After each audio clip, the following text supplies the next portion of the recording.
हरे नमः. धर्माचा अजून मूर्तिमान पुतळा भासे जना असू दे आता. भासे जना भूवरी दीक्षा देऊनी जो जगतिया बद्धास हो उद्धरी. वाणीने वदता भागवती कथा व्यासा प्रती भासला.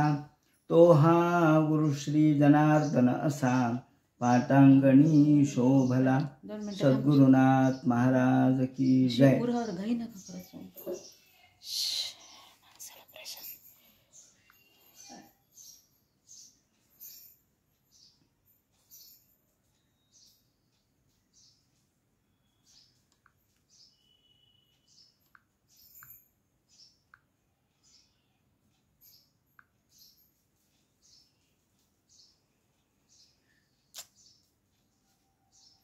हरे नमः. सूत उवाच अथतं सुखमासीन उपासीनं बृहच्छ्रवाः देवर्षिः प्राह विपर्षि वीणापाणिस्मयन्निव. भगवान वेदव्यास वर्णन करून सांगू लागले आणि सूत शौनकादिकाला सांगतात. याप्रमाणे व्यास महर्षी चिंतन करत होते. चिंताग्रस्त अवस्थेमध्ये स्वतःच्या मनाचा विचार करत होते की मी एवढं केलं, सगळ्या प्रकारचे शास्त्र सांगितले, धर्म सांगितले, उपासना सांगितल्या, प्रत्येकाच्या शक्तीनुसार धर्म सांगितला. कोणी कोणत्या धर्माचं परिपालन करावं, कोणता धर्म श्रेयस्कर आहे, कोणता धर्म हा सुखकारक आहे, हे सगळं सांगितलं.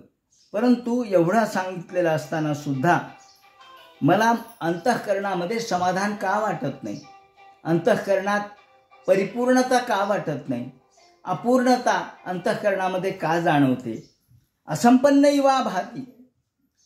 आणि असा विचार करता करता एकदम त्याचं उत्तर काही मिळालं नाही. संशय तेवढा निर्माण झाला की कदाचित आपण एवढं सगळं केलं, भारत सांगितलं, महाभारतातून नीतिशास्त्र सांगितलं, वेगवेगळे धर्मशास्त्र सांगितले, परंतु कदाचित मी भगवंताचं गुणवर्णन केलं नाही. म्हणून तर असं नसेल की मा भागवता धर्मान न प्रायेण निरोपिता. भागवत धर्म सांगितला नाही, सांगितला पण प्रमुख किंवा प्रामुख्य स्वरूपामध्ये सांगितला नाही, मुख्य स्वरूपात सांगितला नाही. किंवा भागवता धर्मा न प्रायेण निरूपिता. प्रायेण मुख्यतः भागवत धर्म हा विवेचन केला नाही. कोणता धर्म विवेचन केला तर नीती धर्म, त्याचप्रमाणे आपद्धर्म, लौकिक धर्म हे सगळे सांगितले, पण मुख्यतः भक्ती विवरण केली नाही. कर्म सांगितलं, ज्ञानही सांगितलं, पण भक्तीचा विचार केंद्रवरती ठेवून चिंतन केलं नाही. आणि म्हणून कदाचित भगवंताला जे प्रिय आहे ते मी सांगितलं नाही. भगवंताला काय प्रिय आहे? प्रिया परमहंसानाम. प्रिया परमहंसानाम. परमहंस म्हणजे कोण? संन्यासी. सगळ्या प्रकारच्या सुखदुःखाच्या पलीकडे, संसाराच्या पलीकडे, प्रपंचाच्या पलीकडे जाऊन जे दुसऱ्या तीराला लागलेले आहेत असे ज्ञानवंत. प्रिया परमहंसानाम तर येत ह्याच्युत प्रिया. परमहंस, हंस हा जो असतो तो फक्त मोत्याचंच सेवन करतो. हंस हा फक्त मोती खातो.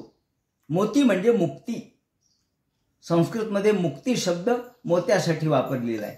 त्यामुळं जे मुक्तीचे अधिकारी आहेत त्यांना जो धर्म प्रिय आहे कोणता? भक्ती. मोक्ष प्राप्त झाला तरी सुद्धा मोक्षाला बाजूला सर म्हणणारी जे संत आहेत, महात्मे आहेत, जे मुक्त आहेत, असे मुक्त भक्तीचाच स्वीकार करतात. आणि ती भक्ती म्हणजे भगवंताला प्रिय असलेली, कोणत्याही प्रकारच्या उद्दिष्टाशिवाय केलेली भक्ती, कोणत्याही प्रकारच्या आशेशिवाय, अपेक्षेशिवाय केलेली भक्ती, ही भगवंताची प्रेम भक्ती आहे. भक्तांच्या भगवत प्रेमातून आपोआपच शास्त्रदृष्टी प्राप्त होते.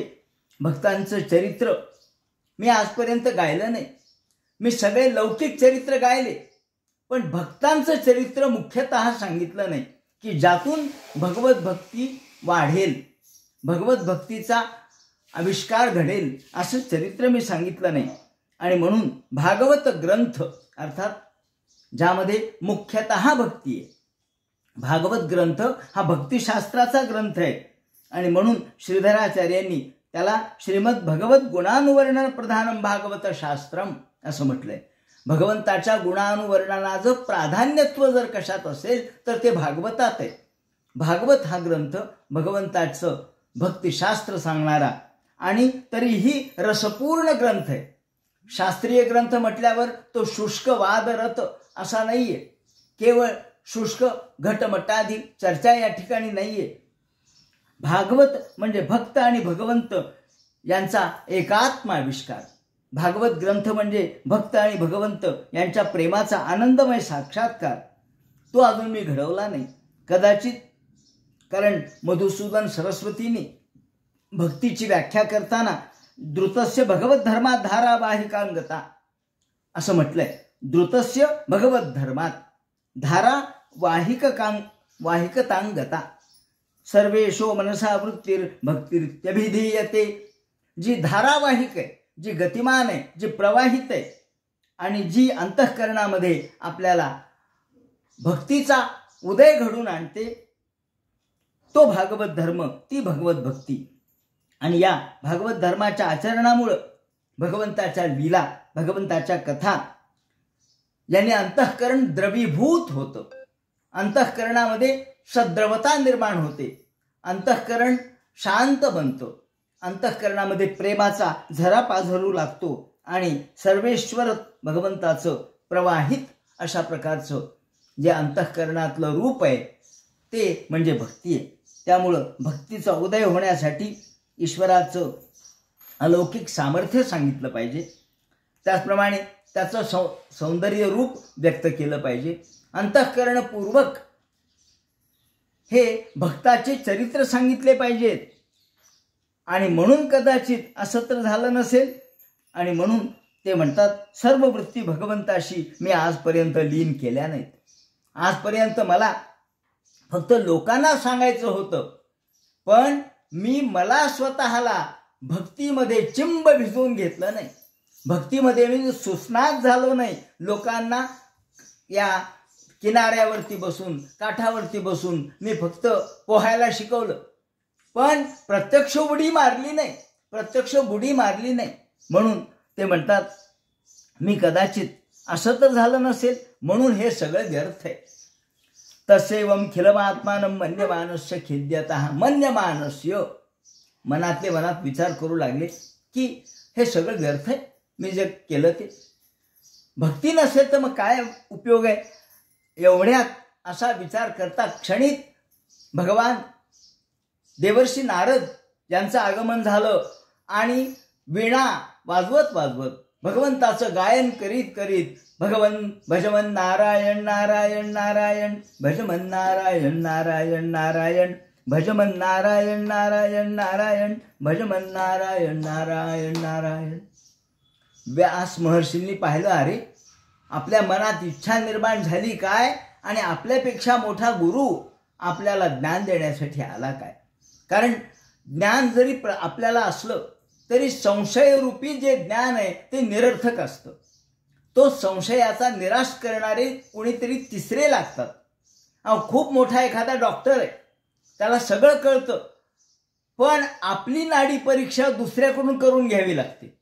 पहा बरं नाडी, तुम्हाला नाही काय कळत, मलाही कळतंय, पण तुम्ही पहा.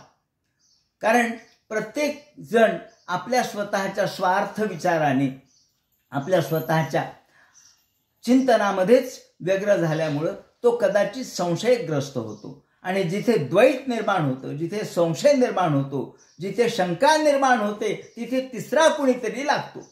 मग तो डॉक्टर असो, तो वकील असो, तो कुणी असो, ज्ञानी असो, पंडित असो, दुसऱ्याला विचारावी लागते शंका. स्वतःला त्याचं निरसन होत नाही. म्हणून नारदाला पाहिल्याबरोबर व्यास महर्षींना अत्यानंद झाला. ते मोठ्या आनंदाने हर्षोत्फुल्ल मनाने उठून उभे राहिले, अभ्युत्थान दिलं आणि आपल्याच आश्रमामध्ये प्रत्यक्ष नारदाचं आगमन म्हणजे खरोखर दिव्य पुरुषाचं आगमन. नमस्कार केला आणि त्यांना बसायला आसन दिलं. त्यांची यथाविधी पूजा केली आणि पूजा केल्यानंतर हात जोडून व्यास महर्षी त्यांच्याकडे बघू लागले. पाहिल्याबरोबर पूजायामास विधिवत आणि मग सुरपूजितम शब्द काय वापरलाय नारदासाठी? सुरपूजितम. अहो, देव सुद्धा ज्यांची पूजा करतात मग व्यास महर्षी करणार. किती मोठे ज्ञानी असू द्या, पण या नारदाची पूजा प्रत्यक्ष देव सुद्धा करतात, दानव सुद्धा करतात, कारण दोघांनाही ते सारखेच प्रिय आहेत. आणि एवढ्यात सूत सांगतात शौनकादिकांनो, याप्रमाणे नारदाला बसायला आसन दिलं आणि शांत प्रवाह या ठिकाणी सरस्वती नदीचा चाललेला आहे. सकाळची वेळ आहे आणि शांत वातावरणामध्ये मंद अशा प्रकारचा वारा वाहतोय, सुगंध सगळीकडे पसरलेला आहे. सकाळचं होम हवन झालेलं आहे. अशा शांत प्रसन्न वातावरणात नारद त्यांच्याकडे बघून हसू लागले. व्यास महर्षीकडे किंचित स्मित हास्य करून कटाक्ष टाकला. देवर्षी प्राह विप्रर्षी वीणा पाणी स्मयन्निव. हातामध्ये वीणा घेतली होती आणि हळूच हसले. हसल्याबरोबर का बरं हसले? कशामुळं हसले? याच्यासाठी की व्यासांच्या मनामध्ये काय हे नारदांनी ओळखलंच होतं. नारद म्हणतात, पाराशर्य महाभाग. अहो, पराशर ऋषीचे पुत्र आपण आहात, आपण महाभाग आहात, मोठे आहात आणि आपण भवतः कच्चिदात्मना, आपण खरं म्हणजे ज्ञानी आहात. पण एवढं असून सुद्धा मला आपल्या चेहऱ्यावर एक चिंता दिसते. का बरं? तुमच्या चेहऱ्यावर चिंता कशामुळं? मन जाणणारे होते नारद. मन तुमच्या चेहऱ्यावर नाही, मनात काय चाललंय मन जाणणं ही विवेकानंद म्हणतात फार मोठी गोष्ट नाहीये, सहज आहे. लोकाच्या मनातलं काय हे ओळखणं ही फार मोठी अवघड गोष्ट नाहीये म्हणे. त्यासाठी आपल्या मनावर आपलं नियंत्रण पाहिजे. आपल्या मनावरती योग या साह्याने आपण जर सतत योगाचं अनुष्ठान केलं तर आपल्याला दुसऱ्याच्या मनातलं काय ते कळू शकतं. परितुष्यती शारीर आत्मा मानस एव वा. प्रश्न विचारला, का बरं नाही का? तब्येत बरी नाही? नाही, चांगली आहे ना, तब्येत चांगली आहे. 3 शब्द आहेत, शारीर, आत्मा आणि मानस. आयुर्वेदाने स्वस्थवृत्त नावाचं सुरुवातीला पहिलं प्रकरण दिलेलं आहे आयुर्वेदामध्ये. स्वस्थ म्हणजे काय? स्वस्थ कशाला म्हणायचं? मी स्वस्थ आहे म्हणजे मी निरोगी आहे. कशावरून? निरोगीपणाचं लक्षण काय? तर निरोगीपणाचं लक्षण सांगत असताना आयुर्वेद सांगतं, मन, शरीर आणि आत्मा ज्यांचा स्वस्थ आहे त्याला स्वस्थ इत्यभिधीयते. मन, शरीर आणि आत्मा. शरीर स्वस्थ आहे, मन स्वस्थ नाही, मन चंचल आहे, मन व्यग्र आहे, मग तुम्ही स्वस्थ नाही. म्हणजे मानस रोगाचा पहिला साक्षात्कार आज नाही झाला, सायकोलॉजीचा विचार आज नाही केला, व्यास महर्षींनी आधीच केलेला आहे आणि त्याच्या यादी नारद महर्षींनी केलेला आहे. आयुर्वेदामध्ये त्याचं विवरण आलेलं आहे. आयुर्वेदात आलंय म्हणजे अथर्ववेदात आलंय. अथर्ववेदात हा सगळा विचार आहे. परितुष्यती शारीर आत्मा मानस एव वा. मन तुमचं व्यग्र नसलं पाहिजे. शरीर कोणत्याही प्रकारच्या व्याधींनी ग्रस्त नाही पाहिजे. आधी म्हणजे मानसिक रोग, व्याधी म्हणजे शारीरिक रोग. आधी, व्याधी आणि उपाधी या 3 गोष्टी रहित मन असलं म्हणजेच त्याला स्वस्थ वृत्त म्हणतात. म्हणून ते म्हणतात परितुष्यती शारीर. तुमचं शरीर, मन आणि आत्मा, तुमचं अंतःकरण हे व्यग्र आहे असं वाटतं का हो? जिज्ञासितम सुसंपन्न मपिते महद्भुतम. का बरं? तुमचं मन चंचल आहे, तुमच्या मनामध्ये व्यग्रता आहे का? तुम्ही तर एवढं भारत केलं, महाभारत केलं, मुद्दाम त्याला खिजवण्यासाठी नारद म्हणतात, का हो तुम्ही तर एवढं केलं, कृतवान भारतम स्वस्वम, तुम्ही भारत केलं, तुम्ही लोकांसाठी एवढं ज्ञान सांगितलं, तरी तुमच्या मनाला चिंता कशासाठी? मग जिज्ञासित मधीतंच ब्रह्मवत सनातनम, तुम्ही ब्रह्मज्ञानाचे विवरण केलं आणि अधीतम, तुम्ही सगळं ब्रह्मज्ञानाचा अभ्यासही केलेला आहे, ते शिकवलेलंही आहे, ब्रह्म ज्ञान शिकवलंय. यत्तत् सनातनम अथापि शौचस्यात्मान, अथापि किंवा तथापि, तरी सुद्धा एवढं सगळं करून सुद्धा तुमचं मन अजूनही अकृतार्थ तुम्हाला का वाटतं? असंपन्न तुम्हाला का वाटतं? तुम्हाला असं का वाटतं की आपण समाजासाठी काही केलं नाही? तर व्यास म्हणतात, महाराज अहो तोच तर विचार मी करत होतो, याच विचारापर्यंत मी आलो होतो. तुम्ही आलात आणि माझ्या मनातल्या शंका आता दूर करण्यासाठी भगवंतानीच तुम्हाला पाठवलं. अस्तेव मे सर्वमिदं.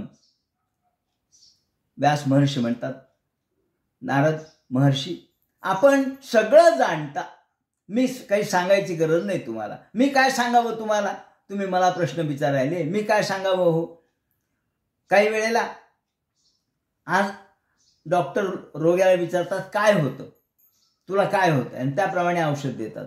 जुन्या काळातले वैद्य असे नव्हते, ते नाडी परीक्षा करायचे आणि सांगायचे तुला अमुक होते, तुझं हे दुखणं आहे का?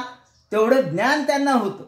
त्याप्रमाणे अस्वेव मेव सर्वमिदं, तुम्ही सगळं जाणता, तेव्हा तुम्ही त्वयोक्तम तथापि नात्मा परितुष्यते मे, तुम्ही जाणता की माझ्या मनात काय चाललंय, माझा आत्मा संतुष्ट का नाही, तर त्याचं मूळ कारण तुम्ही शोधा आणि मला सांगा.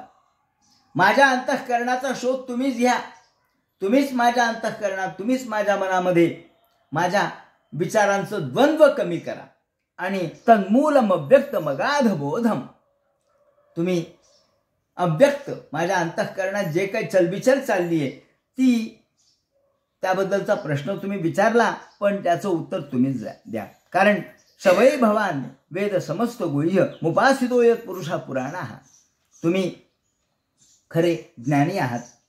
त्याचप्रमाणे अंतःपरे ब्रह्मणी धर्मतो योगेन निष्णातस्य, तुम्ही श्रेष्ठ दर्जाचे उपासक आहात, तुम्ही भक्त आहात. या ठिकाणी नारदाबद्दल बोलताना ते म्हणतात की तुम्ही परावरेशो मनसैव विश्वम, तुम्ही सर्व जाणता, पर आणि अवर ह्या दोन्ही गोष्टी तुम्ही जाणता. तुम्ही माणसाचं मन जाणता, मनसैव संकल्प मात्रेण गुणैहि, मनातले संकल्पही तुम्ही जाणता आणि विकल्पही तुम्ही जाणता. तुम्ही परावरेश कार्यकारण नियंता, परावरेश कोण? भगवान. पर आणि अवर याचा ज्ञाता, याचा जाणकार भगवान आहे. नियंता विश्वाचा भगवान आहे. तेव्हा तुम्ही त्याची उपासना केलेली आहे, आम्ही ज्ञानाची उपासना केली, पण तुम्ही भगवंताची उपासना केली आहे. अगाध बोधताम प्रपंचयन्नाह, ते म्हणतात तुम्ही सर्व जाणता. यदस्मात् पुराण पुरुष उपासित स्वया कथम भूतः परावरेशः कार्यकारण नियंता मनसैव संकल्प मात्रेण गुणैः कृत्वा विश्वं सृजति इत्यादी. भगवंताची भक्ती आपण केलेली आहे आणि तुम्ही सर्व विश्वामध्ये फिरता. कसे फिरता? ते म्हणतात पर्यटन न, तुम्ही सगळ्या विश्वामध्ये पर्यटन करता. कसं? तर ज्याप्रमाणे सूर्य सर्वत्र फिरतो, सूर्य सर्व जगामध्ये प्रकाश देतो. त्वम पर्यटन नर्क इव त्रिलोकी मंतश्चरो वायू रिवात्मसाक्षी. व्यास महर्षी नारदाचं महत्व गातात. नारद कसे होते? विश्वामध्ये सूर्य जसा प्रकाश देतो तसे तुम्ही स्वयंप्रकाशी आहात. विश्वामध्ये प्रकाश देण्याचं काम, ज्ञानाचा प्रकाश तुम्ही देता. जसं माऊलींनी शब्द वापरलेला आहे की हे सगळे संत कसे? तर हे तापहीन असणारे तरणी आहेत. तापत्रय ज्यांच्यापासून आपल्याला मुक्त असलेले, कोणत्याही प्रकारचा ताप न देणारे आणि मुक्त, तापत्रयापासून मुक्त असे असणारे जसे सूर्य असावेत त्याप्रमाणे तुम्ही संत लोक असेच असतात की जे चंद्रमेजे आलांछन मार्तंड जे तापहीन. तापहीन दोन अर्थ आहेत तापहीनचे. एक आहे उष्णता, ताप म्हणजे उष्णता, उष्णता रहित, आणि दुसरा तापत्रय रहित. संत तापत्रयातून मुक्त असतात म्हणून ते तापहीन आहेत. या अर्थाने तुम्ही तसे आहात. आणि वायू ज्याप्रमाणे आत आणि बाहेर दोन्हीकडे आपण श्वास रूपाने वायू आतमध्ये घेतो आणि निश्वास रूपाने बाहेर टाकतो. श्वास रूपाने आपण आतमध्ये घेतो तेव्हा तो आपल्याला प्राणाला मदत करतो, निश्वास रूपाने बाहेर टाकतो. आत आणि बाहेर तोच वायू आहे. एकच वायू आतही जातो, आपल्याला प्राणाला मदत करतो. प्राण, अपान, व्यान, उदान, समान हे वायूचे प्रकार होतात. नाग, कृकर, देवदत्त, धनंजय वगैरे हे उपप्रकार आहेत. हे जसे आपल्या जीवनाला उपयुक्त आहेत. प्राण नसेल, वायू नसेल तर प्राणी जगणार नाही, जीव जगणार नाही, जंतू जगणार नाही, अहो झाडं सुद्धा जगणार नाही. म्हणून वायू ज्याप्रमाणे सर्वांना प्रेरक जसा आहे तसा संजीवक आहे, संजीवन देणार आहे, त्याप्रमाणे तुम्ही त्रिलोकामध्ये फिरता आणि साक्षी आहात. साक्षी म्हणजे सर्वांचा साक्षी वायू आहे. तो कुठे लिप्त होत नाही, सूर्य कुठे लिप्त होत नाही. सूर्य सगळ्याचा साक्षी आहे. साक्षी म्हणजे त्याच्या प्रकाशात सगळं घडतं, त्याला साक्षी म्हणतात. साक्षी शब्दाचा अर्थ अक्ष म्हणजे दृष्टी, स अक्षी, त्याच्या दृष्टीवर, त्याच्या दृष्टीने सगळं घडतं, पण तो कशात लिप्त नाही. एखादा जर म्हणला चोर, मी चोरी केली, त्याचं कारण सूर्य आहे, म्हणजे कसं काय, सूर्याचा प्रकाश नसता तर मी चोरी केली नसती, मग सूर्य दोषी आहे का त्याला? सूर्य त्याला दोषी नाही का? तो म्हणला मी साक्षी आहे, तुम्ही चोरी करा नाहीतर पूजा करा, माझा प्रकाश सर्वांना सारखा आहे, मी कशात अडकलेलो नाही, मी यालाही मदत करत नाही त्यालाही मदत करत नाही. प्रत्येकाच्या स्वभावानुसार तो कार्य करतो. याप्रमाणे अलिप्त राहून तुम्ही कार्य करणारे आहात आणि आत्मसाक्षी आहात. तुम्ही आत्मसाक्षी म्हणजे सर्व जगाला प्रकाश देणारे, प्राण वायू देणारे आणि सर्वांच्या चैतन्याला प्रेरक असलेले तुम्ही आहात. परावरे ब्रह्मणि धर्मतो व्रतैहि. परावरे, परावर म्हणजे काय ते म्हणतात, अंतः परे ब्रह्मणि धर्मतो योगेन निष्णातस्य तदुक्त याज्ञवल्क्येन. टीकाकार असं म्हणतात की परावर शब्दाचा अर्थ असा आहे की पर आणि अवर. काही धर्म असे की जे आम्हाला काही ऐहिक गोष्टी सुख प्राप्त करण्यासाठी उपयुक्त आहे आणि काही धर्म हे मुक्तीसाठी कारक आहे. दोन प्रकारचे धर्म आहेत, एक आचार, दुसरा विचार. एक धर्म आम्हाला लौकिक सुख प्राप्त करून देणार आहे, धर्म अर्थ काम आणि मोक्ष. याप्रमाणे जो धर्म आहे तो धर्म आम्हाला लौकिक जीवन त्यातलं सुख प्राप्त करून देणार आहे, ज्याला आपण ऐहिक म्हणू. आणि दुसरा श्रेय आणि प्रेय, त्याला असं म्हणतात. प्रेय म्हणजे आम्हाला जे प्रिय आहे, जे आम्हाला ऐहिक आहे त्याला प्रेय म्हणतात, आणि श्रेय म्हणजे अत्यंतिक कल्याण म्हणजे मोक्ष. अशा दोन प्रकारचे धर्म आहेत. तेव्हा म्हणून अयंतु परमो धर्मो यद योगेन आत्मदर्शनमिति. तेव्हा त्यातलं जे परमधर्म आहे तो नारदा तुम्ही सांगितलाय. जो परावर, अवर धर्म, परावर पर आणि अवर. तर परधर्म आणि अवर धर्म, त्यापैकी परधर्म अयंतु परमो धर्मो यद योगेन आत्मदर्शनमिति. तुम्ही आत्मदर्शन तुम्हाला झालेलं आहे का? तुम्हाला स्वतःला आत्मदर्शन झालंय. हा एक महत्त्वाचा मुद्दा आहे की कोण उपदेश करू शकतो. ज्याला स्वतः आत्मसाक्षात्कार झालाय, ज्याला स्वतःला कळालंय तो दुसऱ्याला सांगू शकतो. ज्याला कळालं नाही तो काय सांगणार आहे, तो फक्त शब्द वाचेल. पण त्यातलं तात्पर्य ज्याला कळालंय तो सांगू शकतो. म्हणून जो ज्ञानी आहे नव्हे अंतर्ज्ञानी आहे, नव्हे प्रत्यक्ष परमात्म्याचा ज्याला साक्षात्कार झालाय, तर तुम्हाला साक्षात्कार झालाय. अयंतु परमो धर्मो यद योगेन आत्मदर्शनमिती, त्याला आत्मदर्शन म्हणतात. 4 प्रकारच्या कृपा असतात. कृपेचे 4 प्रकार आहेत. एक आहे शास्त्र कृपा. शास्त्र कृपा म्हणजे सगळे शास्त्र ज्याला पाठ आहे, म्हणल्याबरोबर कोणत्याही शास्त्राचं कोणतेही सूत्र त्याला पाठ आहे, त्याला झाली शास्त्र कृपा. शास्त्र कृपा झाल्यानंतर पुढे गुरुकृपा होते. गुरु म्हणतात आता तुला सगळे शास्त्र आले, आता तू संसार कर. म्हणून गुरु त्याला संसार करण्यासाठी परवानगी देतात. सगळ्या प्रकारच्या शास्त्राचं अध्ययन तू केलं आणि माझा तुला आशीर्वाद आहे. जर आशीर्वाद लाभला नाही तर वेळेला ज्ञान आठवत नाही. जसं कर्णाला आठवलं नाही ब्रह्मविद्या किंवा ब्रह्मास्त्र, आठवत नाही. ही झाली गुरुकृपा. तिसरी कृपा आहे ईश कृपा, भगवंताची कृपा. नंतर होते, भगवंत प्रसन्न होतो, भगवंताचा साक्षात्कार घडतो. ही झाली ईश कृपा. पण ईश कृपेनंतरही अजून एक कृपा आहे, त्याला म्हणतात आत्मकृपा. आणि जी आत्मकृपा आहे, त्या आत्मकृपेच्या शिवाय माणसाला आत्मदर्शन लाभत नाही. म्हणून ते म्हणतात तुम्हाला आत्मकृपा प्राप्त झालेली आहे, तुम्हाला आत्मदर्शन प्राप्त झालेले आहे. अवरेच ब्रह्मणी वेदाख्ये, तुम्ही परधर्मामध्ये तत्पर आहात. अवर धर्म कुणी सांगितला? ते म्हणतात याज्ञवल्क्याने सांगितला. अवर धर्म याज्ञवल्क्याने सांगितला, परधर्म नारदाने सांगितला. म्हणून परावर आणि तुम्हाला दोन्ही माहिती आहे.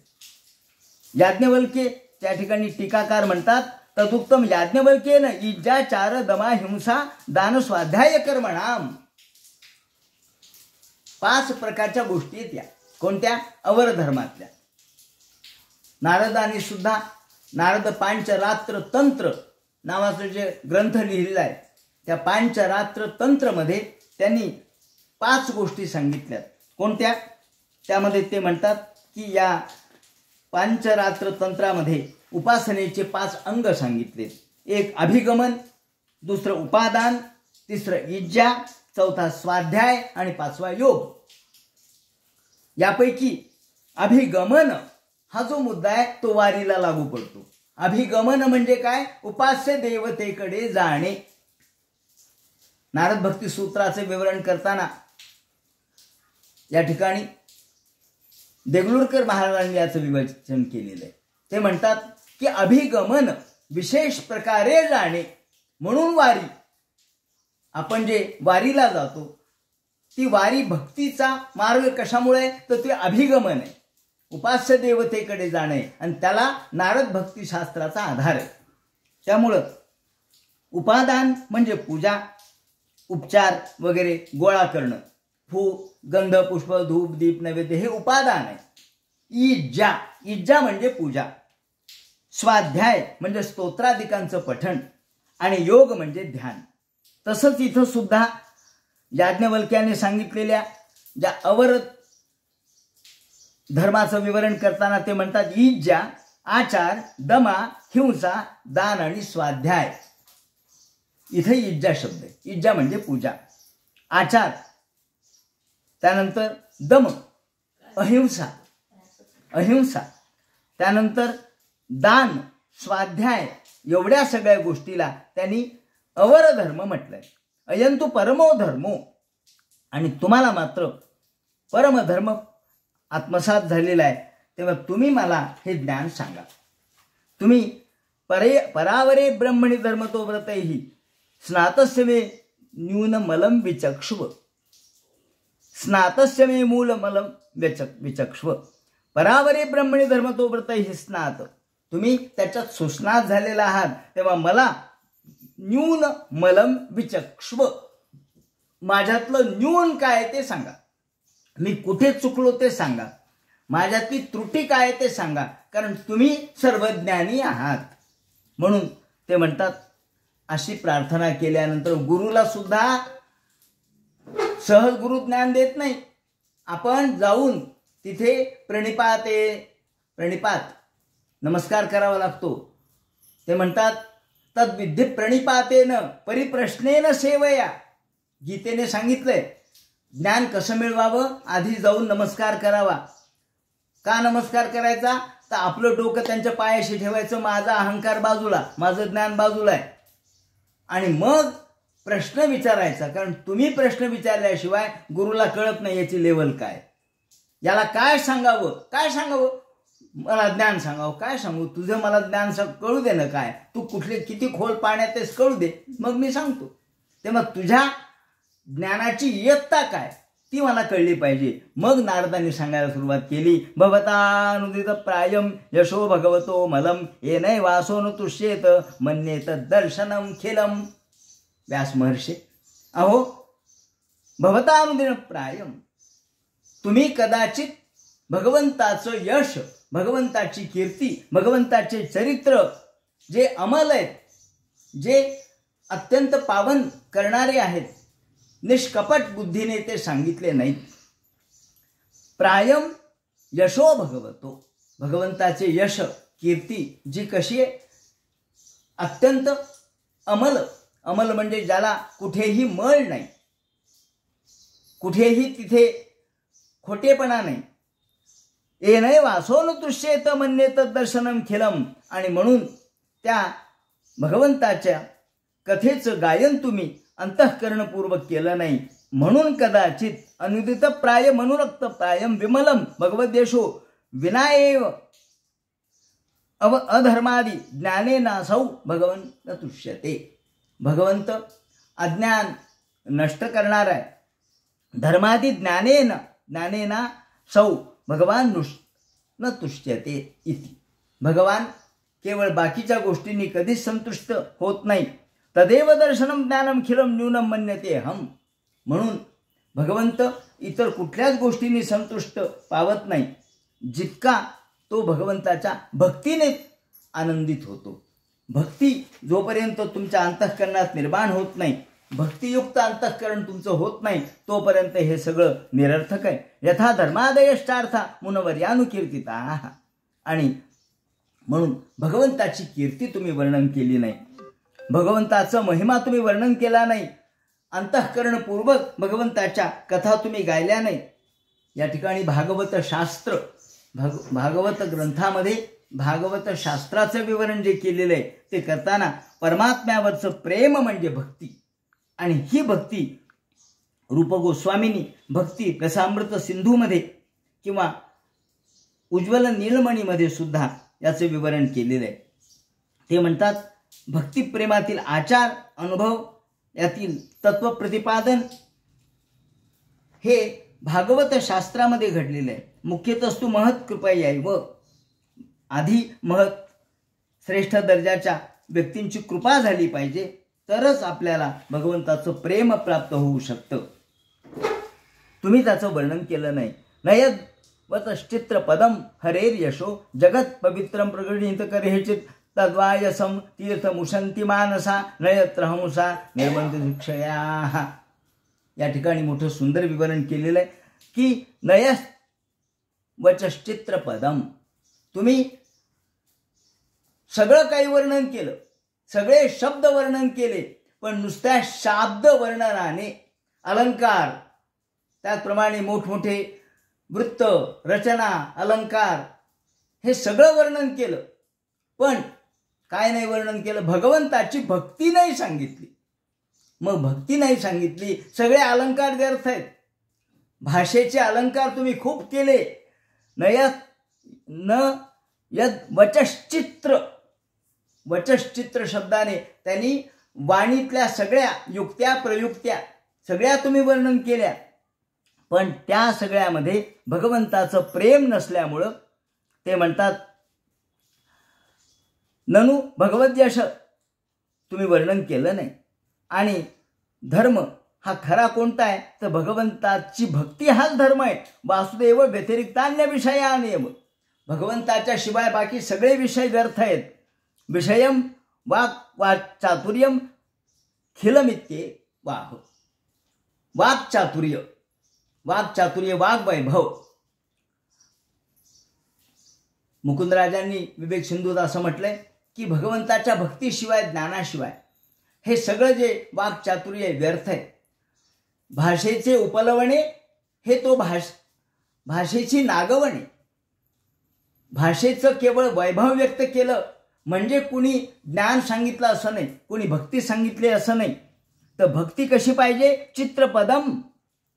तुमच्या वाणीमधून भगवंताचं अंतःकरण प्रगट झालं पाहिजे. आणि तद्वायसम तीर्थमुशंती मानसा. तुलना केली आहे. वायस म्हणजे कावळा आणि हंस म्हणजे हंस जो राजहंस आहे. राजहंस फक्त काय खातो तर मोती खातो. आणि वायस कावळा घाणीमध्ये लोळतो. ते म्हणतात जी वाणी भगवंताची कथा गात नाही, ज्या वाणीमधून भगवंताच्या कथेचं विवरण होत नाही, ती वाणी म्हणजे गटारगंगा आहे. आणि ज्या वाणीतून भगवंताच्या यशेचं, भगवंताच्या कथांचं चिंतन घडतं, ती वाणी म्हणजे ते म्हणतात हे मानस सरोवर आहे. का? मानस सरोवरामध्ये फक्त राजहंस राहतात, बाकीच्या ठिकाणी राजहंस राहत नाहीत. राजहंसाचं राहण्याचं ठिकाण मानस सरोवर आहे. त्यांनी विवरण केलेलं आहे की यथा प्रसिद्ध हंसा मानससे सरस्विचरम. मानस सरोवरामध्येच हंस राहतात आणि त्याच ठिकाणचे कमलतंतू, कमलामध्ये असलेले बारीक बारीक केसर तंतू किंवा त्याला पद्मखंड त्याचं सेवन करतात. आणि कावळे मात्र घाणीमध्ये, गटारगंगेमध्ये किडे मकोडे खात राहतात. तेव्हा वाणी तीच आहे, पण जी वाणी भगवंताच्या नावाचा उच्चार करत नाही ती वाणी म्हणजे गटारगंगा आहे. आणि ज्या वाणीतून भगवंताचं नामस्मरण घडतं ती वाणी म्हणजे मानस तीर्थ आहे किंवा मानस सरोवर आहे. म्हणून असं म्हटलंय की वाणी अशी कशाला, भगवन नाम न घेई वाणी अशी कशाला. भगवंताचं जे नाव घेत नाही अशी वाणी उपयोगाची नाही, ती वाणी कामाची नाही. म्हणून ते म्हणतात तद्वायसम तीर्थमुशंती मानसा न यत्र हंसा निर्बंध शिक्षाया. त्या ठिकाणी हंस कधीच राहणार नाहीत. तद्वाग विसर्गो जनताग विप्लवो यस्मिन् प्रतिश्लोकमबद्धवत्यपि नामान्यनंतस्य यशोंकितान्यत शृण्वन्ति गायन्ति गृह्णन्ति साधवाः. मग तुम्ही म्हणाल आम्ही देवाचं नाव घेतो, पण आम्हाला देवाचं नाव घेताना उच्चारच जमत नाही हो. आम्ही विष्णू सहस्त्रनाम वाचतो, पण विष्णू सहस्त्रनामातले उच्चार फार अवघड आहेत. ते म्हणतात असू द्या ना, उच्चार हळूहळू येत राहतील. का? तद्वाग विसर्गो जनता अघ विप्लवो. अघ विप्लव, अघ म्हणजे पाप, पाप नष्ट करणाऱ्या भगवंताचं शब्द आहे. भगवंताचं नाव कसं आहे? पाप नष्ट करणारे. अघ म्हणजे पाप, पाप निरसन करणारं भगवंताचं नाव असल्यामुळं ते कसंही घ्या, कुठूनही घ्या, कोणत्याही पद्धतीने घ्या. अहो उठत बसता काम करिता. तुम्ही उठताना घ्या, बसताना घ्या, काम करताना घ्या. सदा देता घेता वदनी वदता ग्रास गिळिता. तुम्ही कसंही भगवंताचं नाव घ्या. ते देताना, घेताना, जेवताना, हसताना, बसताना, उठताना, चालताना कसंही घ्या. त्याच्या मागे कुठेही त्या नावाच्या मागे कोणतं शास्त्र नाहीये किंवा नाव असंच उच्चारलं पाहिजे असा नियम नाहीये. का? ते अघविप्लव आहे. अघ म्हणजे पाप नष्ट करणार आहे, पाप बुडून टाकणार आहे. यस्मिन् प्रतिश्लोक मबद्धवत्यपि. जरी तुमचे शब्द चुकले, अहो वाऱ्या कोळी होते, नारदाने सांगितलं राम राम राम राम म्हण. त्याच्या अंतःकरणात परिवर्तन झालं आणि तो राम राम कुठे आले, तो मरा मरा मरा म्हणायला लागला. पण मरा मरा म्हणता म्हणता त्याचा उच्चार राम रामच झाला. का हो? म राम राम राम राम झाला की नाही? हो, मरा मरा म्हणताना सुद्धा राम राम झाला. का? अंतःकरण चांगलं होतं. तुम्ही अंतःकरण पूर्वक देवाचं नाव घ्या. ठाल विठ्ठाल विठ्ठाल लोक म्हणतात, त्यातला ठालचा अर्थ काय? ठाल म्हणजे काय माहित नाही, पण ठाल म्हणजे सुद्धा विठ्ठलच. जनाबाई ही श्रेष्ठ संत भक्त भगवंताच्या प्रेमाने तल्लीन झालेली विठ्ठलाच्या, अरे अरे विठ्या मूळ मायेच्या कारट्या, तुझे गेले मडे तुझं पाहुनी काळ रडे. अरे अरे अरे विठ्या, अरे विठ्ठला विठ्या म्हणते. ती म्हणते की वेशीपाशी मी आले आणि वेशीपाशी उभे राहून मनगटावर तेल घाला कुणी, मनगटावर तेल घालून मी बोंब मारते आणि वेशीपाशी येऊन मी येसवा झाले म्हणती आणि शिव्या देते दासी जनी. ओव्या नाही गात, शिव्या गाते. मग त्या शिव्या भगवंताच्या साठी लोक भक्तीने स्तोत्र गातात आणि ही तर शिव्या देते. ही भक्त आहे का? म्हणजे हो, अत्यंतिक भक्त आहे. का? तिच्या शिव्या सुद्धा भगवंताला गोडच लागतात. कारण ज्या अंतःकरणपूर्वक ती बोलते ते अंतःकरण प्रेमाचे. दिसायला वरती शिव्या आहेत, कारट्या हा शब्द आई देते मुलाला म्हणते, पण त्या म्हणण्याच्या मागं प्रेमच असतं. म्हणून अरे अरे विठ्या मूळ मायेच्या कारट्या, तुझे गेले मडे तुझं पाहुनी काळ रडे. म्हणून ही शिव्या देणारी जनाबाई सुद्धा शिव्यातून ओव्यास गाते असं दिसतं. कारण श्लोक अबद्धवत्यपी, त्याच्या अंतःकरणामध्ये प्रेम असल्यामुळं ते अबद्ध जरी असलं, वाईट असलं, शिव्या असल्या तरी सुद्धा नामान्य नंतस्य यशोंकितानि यत्, ते म्हणतात नाम भगवंताचा असे, भगवंताचे यशच असेल की ते कसेही गा, कोणत्याही पद्धतीने गा, कोणत्याही पद्धतीने सांगा, त्यात भगवंताच्या नावातच तो अर्थ आहे, सामर्थ्य आहे. की जे यश भगवंताच्या नावात आहे, जो ऐकतो गातो तो मुक्तच होतो. आणि साधू या ठिकाणी एवढ्या एका श्लोकाने भक्ती कशी करावी हे सांगितलंय. भक्ती कशी करावी तुम्ही विचारू नका, मला हे येत नाही, कशी शिकावी. भक्ती शिकण्याची काही येत आहे का? भक्ती शिकण्याची काही वर्ग आहेत का? भक्ती शिकण्यासाठी काही ट्युशन आहे का? नाही. भक्ती ही ट्युशन नाहीये, ती इंट्युशन आहे. ते आतून येते आणि जे आतून जेव्हा येते, भक्तीचं शास्त्र सांगताना एकाच श्लोकात भागवतकारांनी सांगितलंय नारदाच्या तोंडी, काय? गायंती गृणंती साधवा, साधू लोक तल्लीन होऊन गातात, नाचतात, दंग होतात, ते तल्लीन होतात, स्वतःच्या देहाचा देखील विचार करत नाहीत. का? ते म्हणतात अहो मी गातो, मी नाचतो, तल्लीन होतो भगवंताच्या नावात. पहा ना तुम्ही, वारकरी या वारीमध्ये नाचत गाचत, त्याला नाचत पंढरीला जाऊ, नाचत गात. मग तो आपण आल्यावर म्हणतो पाय दुखले नाहीत का? नाही दुखले. अहो देहावरच नव्हते, पाय कसे दुखतील? देहावर असतील तर आपले पाय दुखेल. देहच या ठिकाणी भगवंताशी समर्पित केलेला असतो, हे देहावरच नसतात. म्हणून ते म्हणतात गृणंती, हे सगळे साधू लोक भगवंताच्या नावात तल्लीन होतात, भगवंताचं नावच घेत राहतात आणि भगवंताच्या नावातच तल्लीन होऊन गात नाचत त्या ठिकाणी माझ्याकडे कुणी पाहिल, माझं तोंड कसं होईल हे पाहत नाहीत ते. का? ते म्हणतात आमच्याकडे काय पाहायचंय, देवाकडे पहा. तेव्हा आपल्या आत्मविस्मृत जाणीवेत, आत्मविस्मृत म्हणजे स्वतःला विसरून भगवंताशी तल्लीनता एवढी असते की त्या तल्लीनतेमध्ये ते नाचतात, गातात, तल्लीन होतात. त्या नावामध्ये भगवंताच्या अंतःकरण द्रवित होऊन प्रेममय अंतःकरणाने ते गात राहतात. अशी ही भक्ती केली म्हणजे भक्तीची प्राप्ती होते. म्हणून ते म्हणतात की भक्तांच्या भगवत प्रेमातून ही शास्त्रदृष्टी आपोआपच प्रगटते. या भक्ती ही शिकता येत नाही, ती शिकवण्याची वस्तू नाही. का? ती अंतःकरणात उगवली पाहिजे, उदित झाली पाहिजे. म्हणून नामान्य नंतस्य यशोंकितानि शृण्वन्ति गायन्ति गृणन्ति साधवा नैष्कर्म्यमप्यच्युत भाववर्जितम न शोभते ज्ञानमलं निरंजनम कुतः पुनः शाश्वत दभ्रमीश्वरे न चार्पितम कर्म यदप्य कारणम.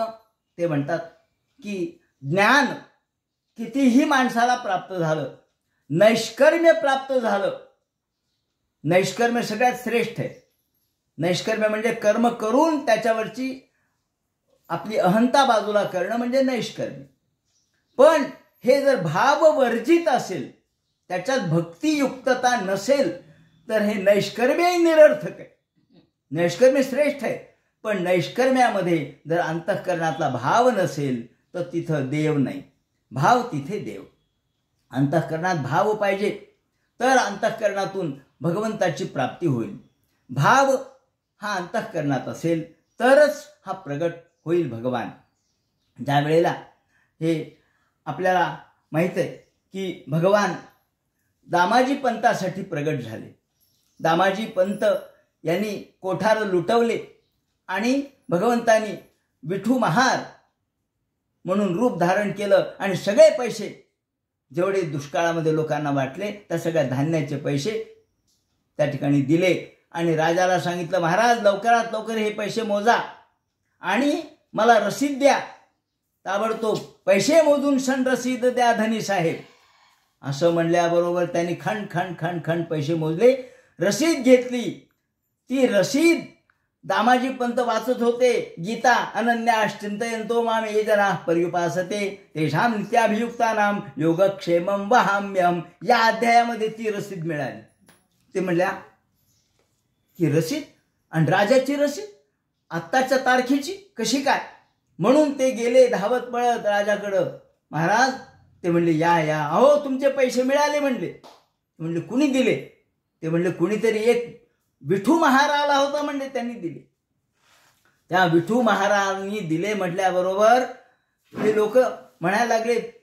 रसीद जेव्हा दिली तेव्हा राजा म्हणला थोडं थांबा आता. ते म्हणलं नाही, अहो इथं नाही भक्तीचं पाणी, राहू कुठेवर तांदूळ यावानी. अहो इथं भक्ती नाही, मी राहत नसतो इथं.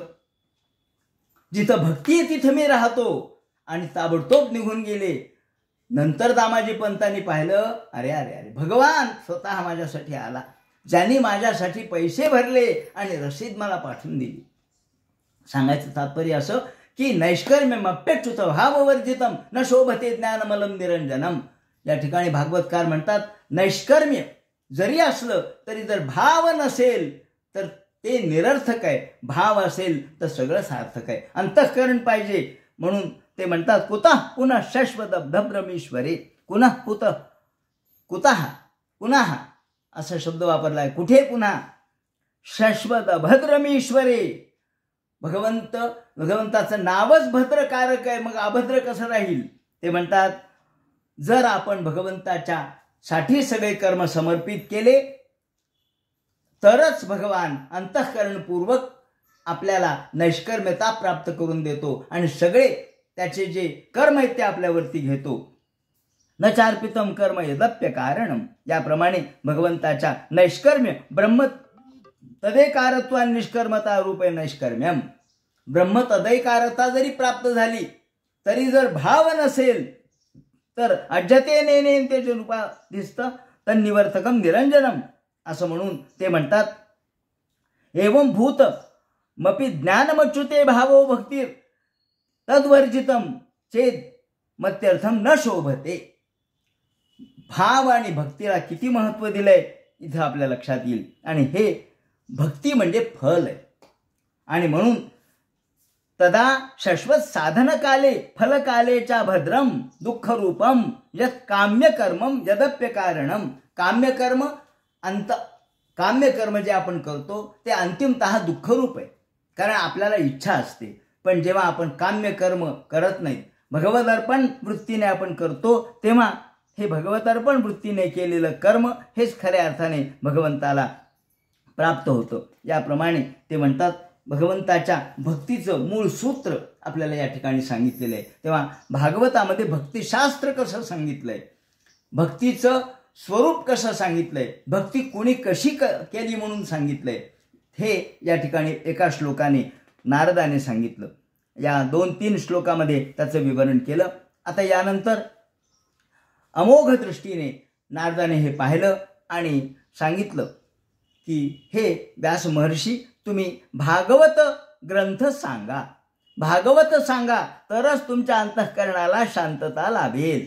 तेव्हा ज्या ग्रंथाने व्यास महर्षींच्या मनाला शांतता लाभली असा हा ग्रंथ आहे.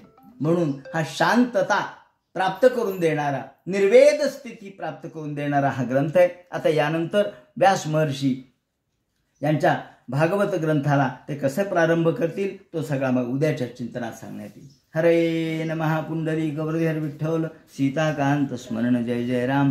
पार्वती पते हर हर महादेव. श्रीमज्जनार्दन गुरुमूर्तये नमः. हरे राम राम राम.